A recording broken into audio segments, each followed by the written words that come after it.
Has this ever happened to you? I think I'll just remove these stitches here. Oops! Don't touch that dial. This is not a cheesy late night infomercial. This is the Caterpillar Cross Stitch YouTube channel. My name is Ford and I'm supervised this week by Nugget. And this week I'm going to show you a technique that I've developed for fixing a tear in cross stitch fabric, which is a question I often see asked online. Never a satisfying answer.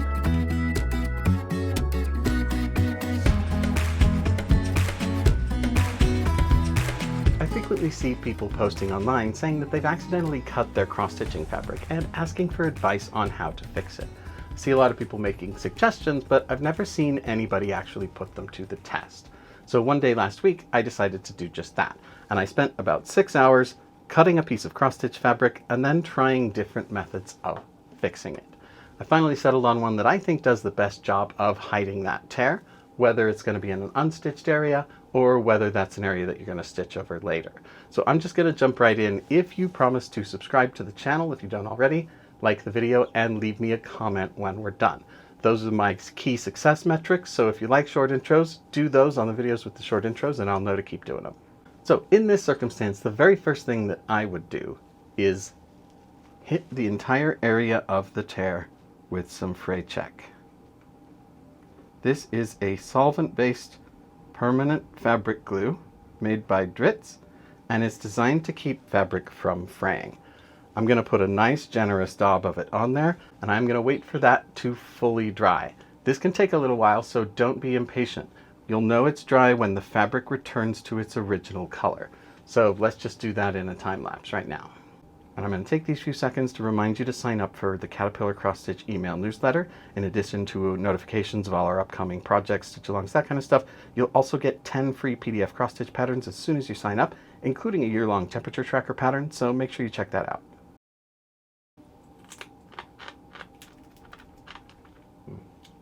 You got some orange stuff on your beak there. Okay, that looks fully dried now because you can't really see that it's there anymore. That took about 20 minutes. If you're impatient, you can use a hairdryer, but try not to touch it or mess with it because we don't want to cause any additional fraying to the fabric. So now I'm going to get myself a needle minder on here so I have some place to set my needle when I'm not actively working on it. Now I'm going to be using a contrasting thread so that you can see my stitches and see what I'm doing, but you are going to want to get thread that is as close to the exact same color of your fabric as possible. So what I would do there is I would take some of the frayed threads at the edge and I would use either the DMC swatch color sample card, or I would go into a local craft store and compare the color of the fabric against the color of the thread that I'm going to use. Now if your Aida is white, rather than getting B5200, the bright white I use for almost everything, I would get 3865, the winter white. The bright white actually is UV reactive, so especially under any sort of light that has a UV component, like natural light, it will be brighter than the Aida and it will be visible. 3865 does not fluoresce under UV. Let's zoom in closer so that you can see.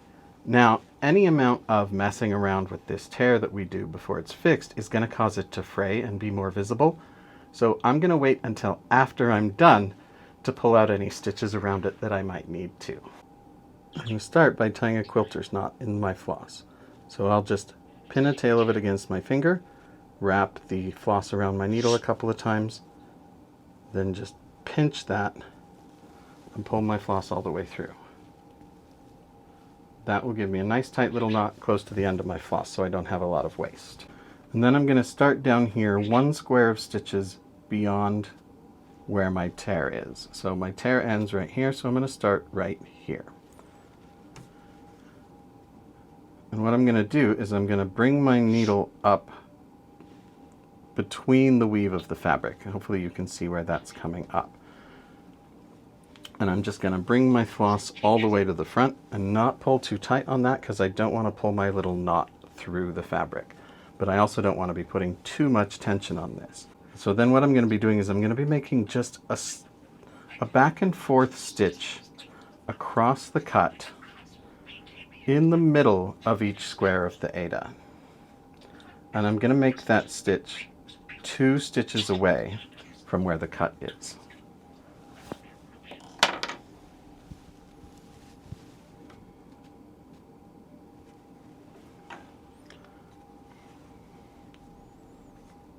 Now the first one, because the cut doesn't extend that far, I don't need to pull it very tight.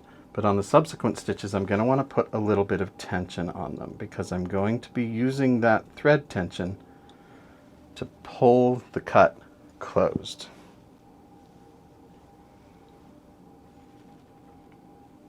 I'm just going back and forth here.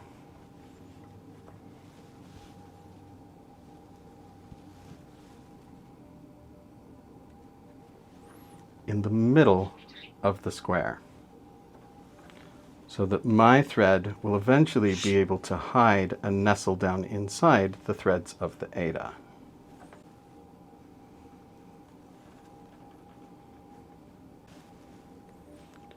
So you can see when I apply a little bit of force to that stitch, how it pulls that cut closed. That's what we want.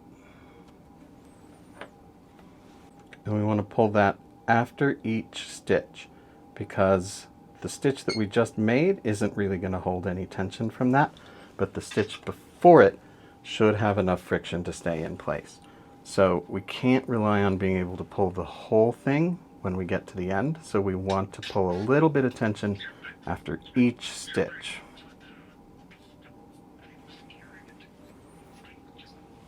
Now don't be too worried about the fact that this cut is still kind of floppy here, and when we touch it, it opens up a little bit. We are actually going to stabilize it after we're done with this. This is going to take me a while, but fortunately you can watch it in fast forward. So I'll see you on the other side. While I'm doing that, I'm going to recommend that you join the Caterpillar Cross Stitch Facebook group and follow the Caterpillar Cross Stitch Instagram. There's just an amazing supportive community in those two spaces with thousands of years of experience, and it's a tremendous asset if you want to improve your stitching skills. Okay, now that I'm over where there is a stitch, I have one of two options. I can either cut that stitch out now that I'm here, or if it's a stitch I'm going to be leaving, I can actually just run my needle underneath it like I'm doing treme. That will actually help stabilize all of these stitches a little bit even better. Okay, so now I've done all of those binding stitches, the ones that are going to hold the tear closed. But now what I need to do is I need to hold those stitches flat and kind of conceal them. So the way I'm going to do that is by imitating the natural weave of the Aida. So if you look very closely at the Aida, you'll be able to see that each square has a direction that is on top. So there's a sub weave within there, but each one has a direction that's on top. So if you look at this square right here, the top thread in it is running horizontal. The one next to it is running vertical, and then the next one is horizontal. So we want to match that direction with our stabilizing stitch. So I'm going to start with the stitch that is closer to the tear. And since this square here has a horizontal top stitch, that means this one will be vertical, so I want to leave that. So the first one I'm going to want to cover with it is this one. So I will come up in the middle of the side of that square, and I'll go down right in the middle of the other side of that square. And as I mentioned, I'm using a contrasting thread here so that you can see my stitches, but you're going to be using one that matches the color of your Aida. So those stitches right there do two things. They stabilize those repair stitches that we've done, but they also mimic the natural texture of the Aida so that the color matched floss can also match the texture. And I'll just go on down to the end of this row here.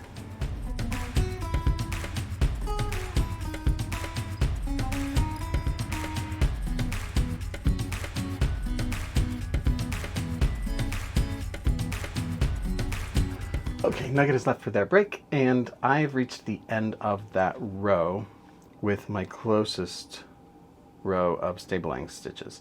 So what I'm going to do now is I'm going to go up to the row above the cut, and I'm going to go back in the other way.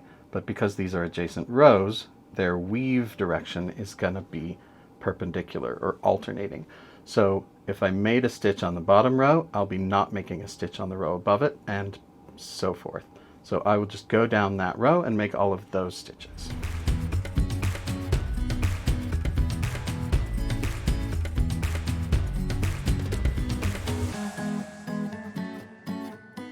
Okay, so now that I've made the crossing stitches at the point closest to the cut on both sides of the cut, I'm going to go back around and do the ones that are one stitch away.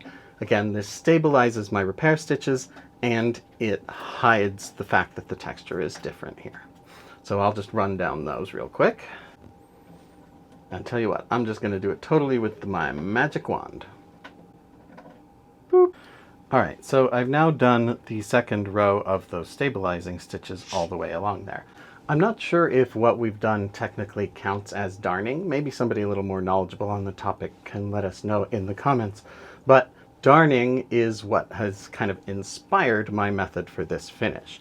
So because I used a contrasting thread for your visibility, it's obviously quite visible mend here.